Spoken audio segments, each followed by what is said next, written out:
পল্লবীতে শিশু রামিসার বাসায় প্রধানমন্ত্রী সান্ত্বনা দিলেন স্বজনদের, নিলেন বড় বোন রাইসার লেখাপড়া সহ ভবিষ্যতের দায়িত্ব। বাংলাদেশ থেকে অনুপ্রবেশকারীদের আদালতে নয় সীমান্তে বিএসএফ এর কাছে পাঠাতে পুলিশকে নির্দেশ শুভেন্দু অধিকারীর।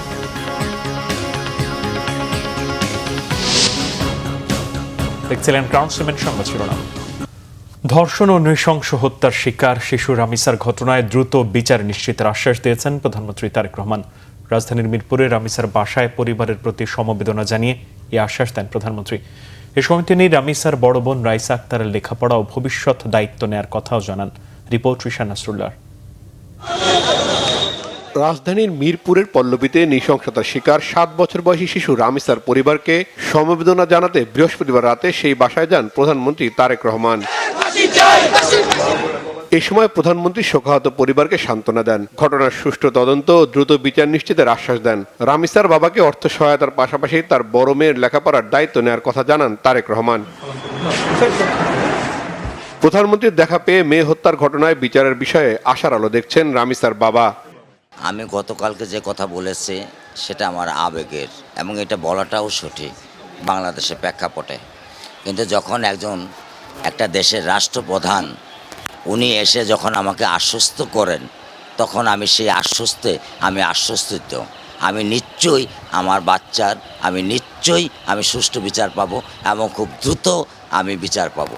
এটাই আমি প্রত্যাশা করি, এটাই আমি আশা করি। প্রধানমন্ত্রী সাহেব আসছিলেন, এসে কথা বলছেন, যে আমাদের আশ্বাস দিচ্ছেন একটু দ্রুত এটার কাজ করবে, রায় সময় করবে, বিচার হবে, দ্রুত বিচার হবে। কিন্তু সে এক্সাক্টলি টাইম বলে নেই, এখানে কিছু প্রসিডিউর আছে, তারও তো সেটা করতে হবে রাষ্ট্রের কাজের ব্যাপারে, সেটা করে সে বলছে দ্রুত এটার বিচার হবে, এতটুকু আশ্বাস দিচ্ছে। আমি চাইছি তাকে একদম পুরো ফাঁসি দিয়ে দিতে, রামিসাকে যেমন মেরে ফেলছে ঠিক ওই রকম ভাবে মেরে ফেলতে হবে। পরে এসব বিষয়ে সাংবাদিকদের সাথে কথা বলেন স্বরাষ্ট্রমন্ত্রী। অত্যন্ত দ্রুততম সময়ের মধ্যে যাতে বিচার কার্য নিষ্পন্ন হয়, সেজন্য আমরা চেষ্টা করব যাতে সর্বোচ্চ শাস্তি নিশ্চিত করা যায়। সেজন্য প্রসিকিউশনের পক্ষ থেকে আমাদের চেষ্টা থাকবে।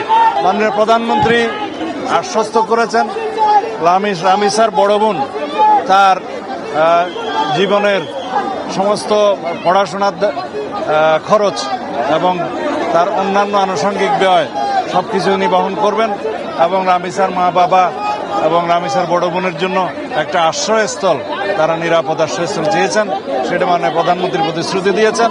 খুব স্বল্পতম সময়ের মধ্যে সেটার ব্যবস্থা করবেন। রামিসাদের বাসায় প্রায় 20 মিনিট থাকেন প্রধানমন্ত্রী।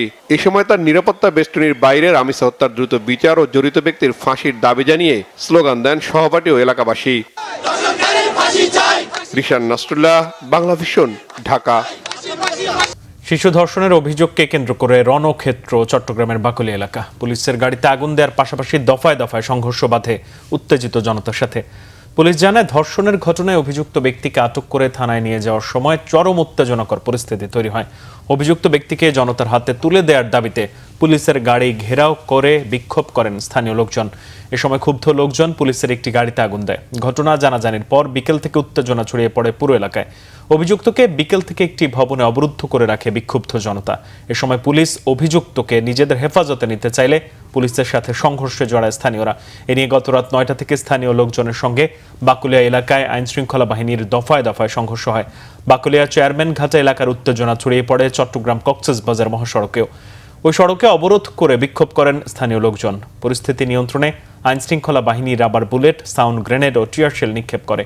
সংঘর্ষে পুলিশ, সাংবাদিক সহ আহত হয়েছে বেশ কয়েকজন। গতকাল বিকেলে বাকুলিয়ার চেয়ারম্যান ঘাট এলাকায় আবু জাফর রোডের বিসমিল্লা ম্যানশন ভবনে ধর্ষণের অভিযোগে ওই ব্যক্তিকে আটক করা হয়। ভারত অনুপ্রবেশকারী কোনো বাংলাদেশি ধরা পড়লে তাকে আদালতে না তুলে সীমান্তে বিএসএফ এর কাছে পাঠিয়ে দেওয়ার নির্দেশ দিয়েছেন পশ্চিমবঙ্গের মুখ্যমন্ত্রী শুভেন্দু অধিকারী।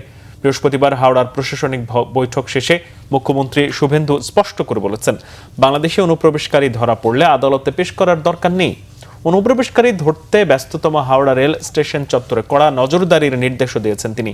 পুলিশ কমিশনার এবং রেলওয়ে প্রোটেকশন ফোর্স আরপিএফ কে উদ্দেশ্য করে মুখ্যমন্ত্রী বলেছেন, নাগরিকত্ব সংশোধনী আইন সিএএ এর আওতায় পড়েন না এমন কোনো বাংলাদেশি ধরা পড়লে তাকে সরাসরি বনগাঁ পেট্রাপোল সীমান্তে অথবা বসিরহাট সীমান্ত চৌকিতে পৌঁছে দিতে হবে। এর আগে বুধবারও নবান্ন থেকে এমন নির্দেশ দিয়েছেন তিনি। শুভেন্দু বলেছেন, ধরপাকড়ের সংখ্যা প্রতি সপ্তাহে মুখ্যমন্ত্রীর দপ্তরে পাঠাতে হবে।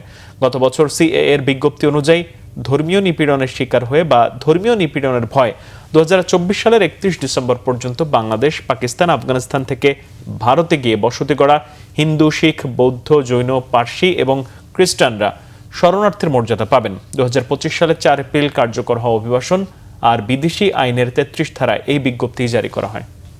এই ছিল এখনকার মতো। পরের সংবাদ বেলা 11টায়। এছাড়া বাংলাদেশের সংবাদ ও সংবাদ সংশ্লিষ্ট অনুষ্ঠান দেখতে ভিজিট করুন www.bvnews24.com ও facebook.com/bangladeshinews এবং সাবস্ক্রাইব করুন youtube.com/bangladeshinews। ধন্যবাদ।